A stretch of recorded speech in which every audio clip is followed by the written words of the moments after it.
what is the Tibetan Buddhist philosophy regarding compassion in regards to His Holiness's teachings? The basic Buddhist message is a teaching on the interdependence of all living beings, especially beings with minds, human beings, animals, and so forth.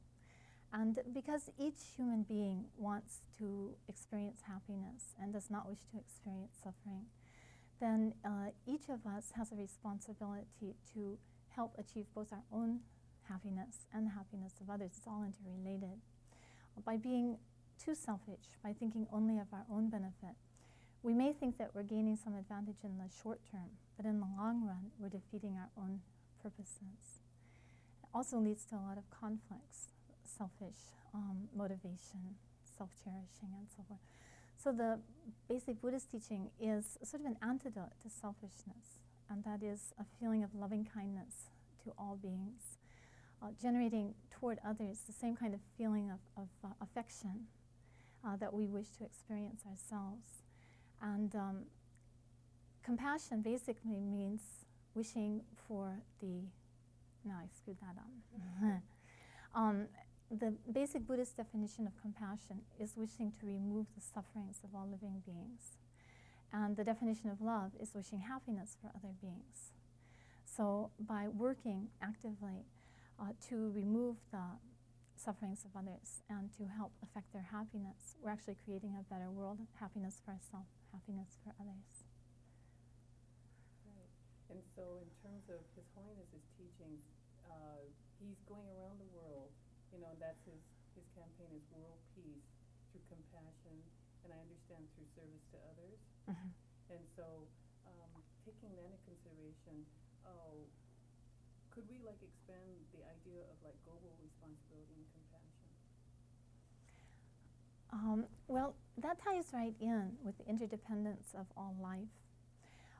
Now the world is getting very much smaller in the sense that due to modern telecommunications, modern travel, and so forth, we're actually closer in a way, in closer communication with one another than ever before. And so it's becoming more and more important for human beings and animal life too to get along together. His Holiness travels worldwide, spreading a message of peace and compassion that touches all human hearts. He teaches that our own happiness derives from creating happiness for others. Our own peace derives from creating peace in the environment around us. So it goes both ways. First of all, we create peace in our own hearts, and then we share that with our families, our communities, and worldwide. And then that peace also accrues to ourselves, gives us inner peace. And in this way, we can hope to create a better, more peaceful world. It's tied in with the inner spiritual practice of developing kindness and compassion within, and also the teaching on interdependence, the interdependent relatedness, interconnectedness of all beings. You know, that brings me right to the idea that the role of Hawaii in terms of, that he selected Hawaii. I'm wanting to believe that maybe there was a really spiritual reason, a real significant reason why he might have picked it. Am I wrong in some way, or is there something else you might be able to share with us regarding that? Because it's like Hawaii is multicultural and it's intercultural. And in my own thought, I thought, okay, Hawaii must represent what could be futuristic in terms of the whole world, be a really great role model to the rest of the world in terms of how everybody could live together despite cultural differences or even, religious differences. And I'm just wondering if that might have been somehow reflected in him choosing to come here too, or is this just a special place to him in other ways? Well, basically, he came to Hawaii because we invited him here. But once he was here, he was very much impressed by the I gotta start over again. His Holiness chose to come to Hawaii because we invited him. And once he was here, he was very much impressed with the multiculturalism in Hawaii, how many different peoples, races, religions live peacefully together here. And he mentioned at the state legislature, he feels that Hawaii is an example of the fact that human beings can live in harmony, can live in peace, despite our differences. He emphasized the importance of maintaining our own cultural identity, and he felt that that is something very valuable. At the same time, he stressed the importance of not letting those cultural differences get in the way of creating world peace, that ethnic problems result from an over-attachment to one's own ethnic heritage. And so it's important to remember that we are essentially human beings. That's our greatest commonality, and to emphasize our human relatedness above the differences. And I guess that one of the things I remember him saying too, in terms of the intercultural, interrelated part, is that there's a real big message in terms of looking at in terms of we unity rather than separate. In terms of cultural differences, he says that those differences are really what makes us all very much connected. Well, human beings are all basically the same in wishing for happiness, wanting to avoid suffering. He mentioned how from childhood until the grave, people are wanting to experience affection. Even from the time tiny baby wants closeness with its mother, until the end when we want the closeness of our family and friends. And so this is a common human emotion. This is what ties us together. And at the same time, we do have our own cultural backgrounds, our own ethnic heritages. That's something very valuable, something very important. He said if all human beings were the same, for example, if all birds in the sky were the same color and the same shape, it would be quite boring. So it's nice to have variety amongst human beings also. But we don't want to let those cultural differences, those racial variations and so forth, get in the way of establishing our common humanity. What unites us is much greater than what divides us. That's his message. Yeah. Getting into another area of the cultural connections and the spiritual significances, I had also brought this up with Samkai and Pua and a few others, that did they notice, their own opinions strictly, be it actual learned facts and knowledge or just, own personal observation. Do you see where the Tibetans and the Hawaiians might share some cultural connection there, or it doesn't even necessarily need to be cultural similarities as much as maybe that they both recognize each other as spiritual people, or I don't know where that could go. I mean, I think it goes beyond like the shape of the hats and the conch shells, and I'm just wondering if you might be able to share anything in terms of your own thoughts about that. I think that the Hawaiians and the Tibetans are similar in certain ways. In a sense, the Hawaiians and the Tibetans are two of the most divergent cultures in the world. The Tibetans live on the high mountain peaks, and in great. Okay, let's start over. In many ways, the Hawaiians and the Tibetans are very different. They come from very different geographies. Okay. Okay. In a way, we can say that Hawaiians and Tibetans are very different. They come from two very different geographical locations. The Tibetans live on the high mountain peaks, very cold temperatures. The Hawaiians live in the tropics, near the ocean. And yet there are certain things that are very similar between the two peoples. The Tibetans and the Hawaiians traditionally made spirituality the very core of their lives. Everything was turned to a spiritual practice, in a sense. And even in small ways, we find certain links, certain commonalities. For example, offerings to deities of the place are emphasized in both cultures. Offerings of natural elements, stone, fire, and water, and so forth. Offerings of flowers and natural materials. These things are quite the same. And And in other ways, of course, the various forms that developed in the two different cultures are very different, very unique. So I think someone could study this in great depth. How two people coming from two very different backgrounds, two very different geographical locations, could evolve such parallel traditions. Now, one of the most important similarities between them is the historical situation in coming under foreign domination, the two peoples, and striving by peaceful means to gain their own right to self-determination. This was one parallel that we saw, and the Tibetans also saw. His Holiness emphasized that we should try to gain self-determination by peaceful means, that it should not be decided on an emotional basis due to attachment to our own culture, our own land, but rather emphasizing the human rights aspect, that all people have a right to self-dignity, self-determination, the freedom of speech.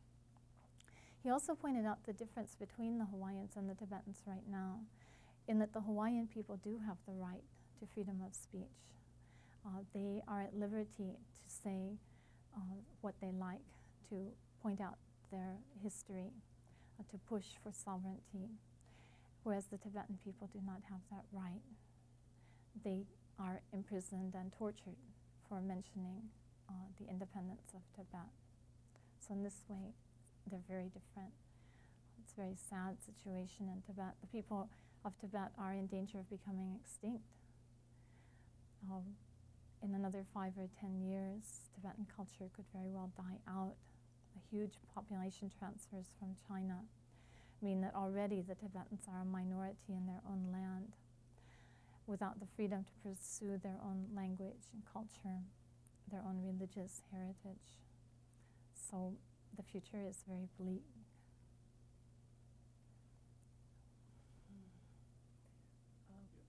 Okay, so do you want me to phrase the question again about Chan? Or? No, I've got it. Okay. Yeah. Chanting is important in all Buddhist traditions, especially perhaps in the Tibetan tradition. The most important thing, of course, is the meaning of the words that are spoken and the thought that evokes, the thought of wishing the welfare of all living beings, the thought of enlightenment, the thought of compassion, the thought, wisdom, and so forth, these positive mind states. But also the sound itself has power. For example, we don't translate the mantras from Sanskrit into Tibetan or into English. We leave them in Sanskrit because they have a certain power of their own. I've heard it's because they've been used for so many centuries that they take on a certain power. And when we speak them, they create positive imprints on our mind stream. When we do any action of body, speech, or mind, we create either positive or negative actions and implant certain imprints on our stream of consciousness. Both hearing and speaking of sound creates these kinds of imprints. For example, there's this Tibetan story where a monk was born with intelligence to understand the sutras as soon as he heard them. And one of the realized beings said it was because in a past life he'd been a bird and he'd sat outside the window of a monk and listened to the sutras being chanted. So even from from a young age, he could recite them from memory because he'd heard them so many times in that lifetime as a bird. So sound has power, and we have to be careful what we speak. As a matter of fact, if I understand it right, even the Hawaiians have that belief, and that could be quite similar in terms of what culturally there's a connection there too. They believe that there are times when there's a kapu on sound, where they A what? a kapu, where Yes. there's a kapu on, Right. People not even being able to speak or make any noise, and so they too realize the power of sound, be it through any form. And I guess that's why I felt that chant might be one area where the connection would be, is, recognizing that sound somehow was very powerful. The other area is that I understand, I read the Tibetan Book of the Dead recently, and I said, it's very powerful information because they tell you exactly what you can expect once, you're on the other side.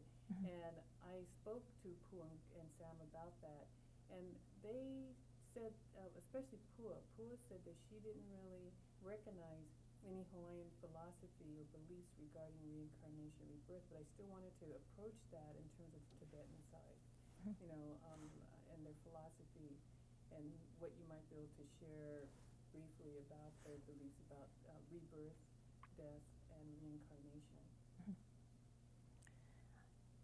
In terms of kapuan sound, I think there's a parallel. There are certain practices within the Tibetan tradition where they do not speak for a day or many days together. So that has a certain power too. Silence has its own power as well. The Tibetan teachings on death and dying are extremely complete and detailed. They teach exactly how to die, feeling that it has great significance in teaching us how to live. The Tibetans say if we don't remember death in the morning, we waste the day. If we don't remember death in the evening, we waste the night. So by not understanding death and impermanence, we have a tendency to fritter away our time and to waste this precious human opportunity. So it's emphasized very much, the meditation on death. And the great yogis will go to the cemeteries and graveyards and meditate in the graveyards. Then there are teachings that show us the different stages of the process of dying, the dissolution of the elements, and how the different faculties of hearing, seeing, smelling, and so forth decline, deteriorate. And then once the elements have disintegrated, the stream of consciousness, which of course is a moment-to-moment stream of consciousness, experiences certain visions, certain thoughts, and so forth. And it's very important to know how to process these thoughts and these visions, these appearances, in order to make a smooth transition to the next lifetime. The Buddhists believe that people don't just live one time, but do take one birth after another in a process of evolution toward enlightenment. And the moment of death is especially significant because depending on what our thought is at the moment of death, it determines, or it has a great influence on the form we take in the next life. If a person dies in a state of great anger or irritation, it's likely to lead to a negative state of rebirth. If a person dies in a happy state of mind, a loving state of mind, or best of all, with an understanding of reality, then one is almost sure to gain a positive next rebirth.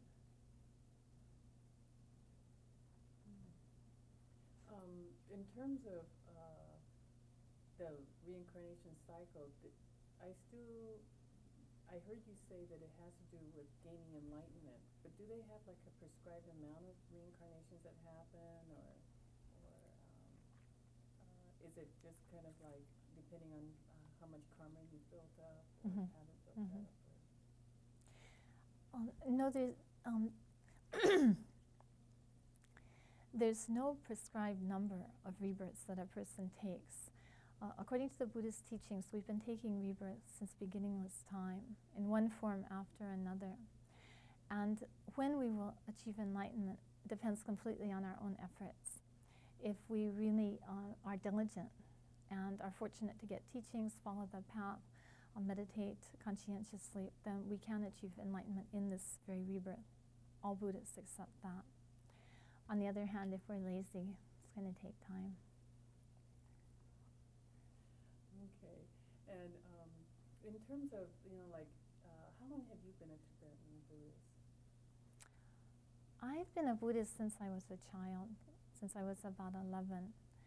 And I met my first Buddhist teacher about 25 years ago. So since then I've been practicing in the Tibetan tradition, but I've also studied in other countries with Burmese teachers and Korean, Chinese, and wherever I find wisdom. In terms of like choosing the Buddhist religion,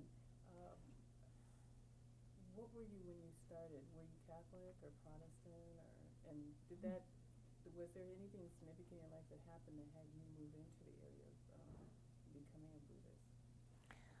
My family is Christian, but our family name is Zen, Z-E-N-N. So because this name sounds just like Zen Buddhism, then I became a Buddhist when I was very small. And my brother and I started reading about Buddhism, and the minute I read it, I liked it so much. And so I read more and more. Finally went to Japan, went to India to try to find a teacher. So it's been a process since then. In terms of like spiritual awareness, growing spiritual awareness, another thing that I had asked like LamaLekshe, and then later on I also asked Pua, and also Sam, was were they aware of how that, like in 1980 I was told when His Holiness came here, like maybe a total of 50 people came to see him, whereas this time it was thousands. Do you think at all that this might be an indication of a growing spiritual awareness or growing spiritual thirst among the population, or is it just something else? Because what I'm saying is that there is a growing spiritual awareness, and it's very significant to take note of it. I think there is a growing spiritual significance worldwide. And also there's a greater understanding of the Tibetan situation. The world is in quite a serious state. It's really critical due to the advanced technology that we have. We need to make okay. I think that there is an increased spiritual awareness worldwide. And at the same time, of course, there's an increased, you got the elevator. It's okay, is it? We have the lavalier right on you, so Oh. even if there is some background noise, it won't cut it out. Oh, okay. I think there is an increased spiritual awareness worldwide. And at the same time, there's an increased awareness of the Tibetan situation. When we look at the world situation today, we're in quite a crisis. Ecological crisis, technological crisis, a spiritual crisis. And it seems that Buddhism has some wisdom to share with people that might help us to meet the challenges of modern life. As His Holiness says, we have this very advanced technology, but psychologically or spiritually, we have not advanced well enough to be able to use that technology in a completely positive way. So we need to purify our motivation. If we have a positive motivation, then all of these things, all of these tools, computers and television and all of the modern telecommunications can be tremendously valuable, tremendously beneficial for humanity. And then on the other hand, if we misuse the technology, the results can be quite serious. So we have the choice to evolve or to perish. It's quite simple and quite stark. And for this reason, I think that people more and more are taking responsibility on a spiritual level to develop themselves on an inner level, to keep up, to keep pace with the external technological advances.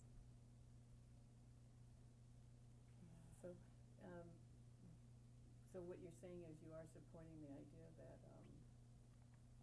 Well, we were very pleased that so many people came to see His Holiness. I think that in itself is very positive. It shows that people really are looking for something spiritual. They're interested in developing spiritually, and they're looking for role models in this respect. It's wonderful to see.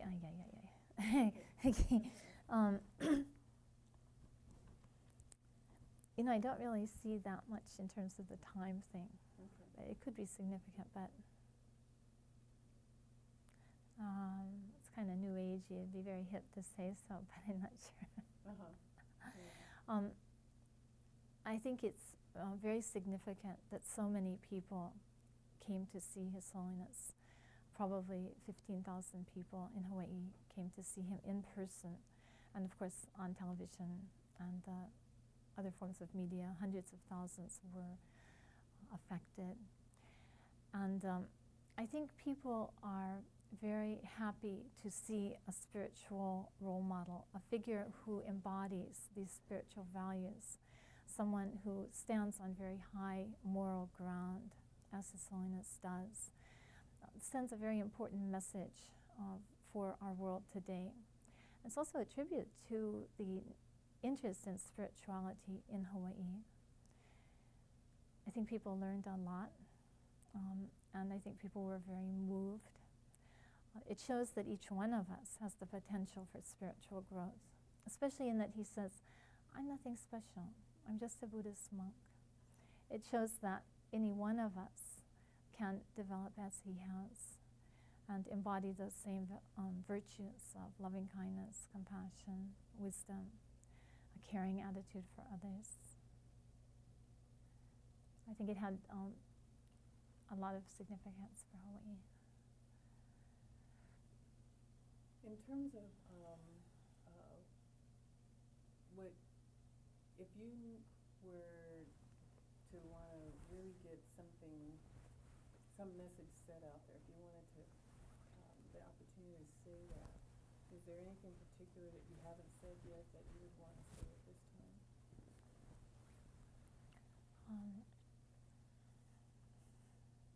Regarding either His Holiness and his work out in the, not only in Hawaii, but just out in the world, or maybe in terms of supporting Sakudida and their work here, or is there anything in that area? I think it's very important that each one of us takes personal responsibility for creating peace in the world. It's very easy to talk about world peace. It sounds very good, but as long as it's just words, it's just an ideal. The important thing is for each one of us to, in our own lives, embody compassion, embody peace, to create peace on a day-to-day level in our hearts, in our families, in our neighborhoods, and in Hawaii, in the world, and so forth. Wherever we go, whatever we do, trying to be mindful moment to moment, to live these values. Don't let it become just a cliche. Don't let it become just a hackneyed phrase, but actually make it come alive within our hearts, really transform our minds for the positive. And in this way, each one of us actively become a center of peace, and that way create peace around us. This is the real contribution. I think this is the heart of His Holiness's message.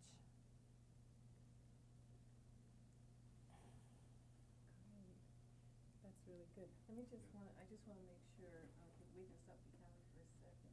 I think the most moving thing was watching him with all the different people that he met, being so humble, so kind, so compassionate with everyone.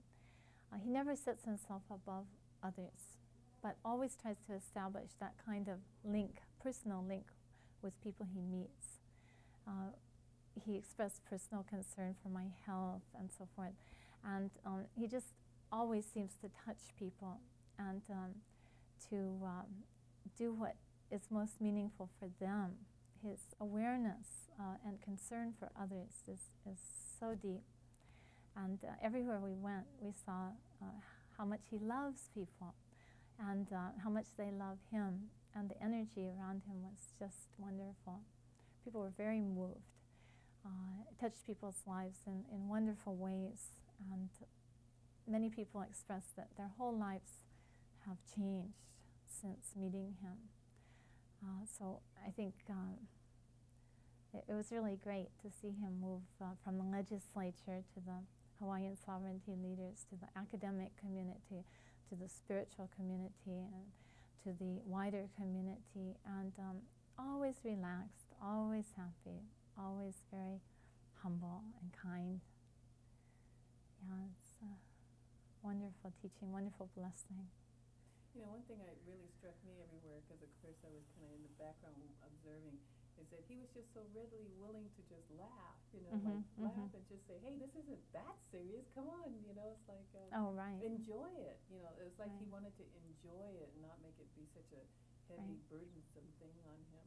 You know, and I really noticed, like you said, that he could move into any situation and feel real comfortable and ready to laugh, and that was the one thing I liked right. about it. Right. That's really great. Yeah, it really taught me something too, you know, about things not being that serious. Oh, sure, sure. But in general, Tibetans have a great sense of humor. They laugh and enjoy life and enjoy their interpersonal communications. They bring great joy to every experience. And when they're with others, they joke and laugh nonstop. So His Holiness is no exception. He has a wonderful sense of humor, and he, makes people laugh and brings joy to their hearts. Well, great. I think we have a really good bunch of material here to add to our other stuff. Yeah. Thank you so much. Oh, you're very welcome.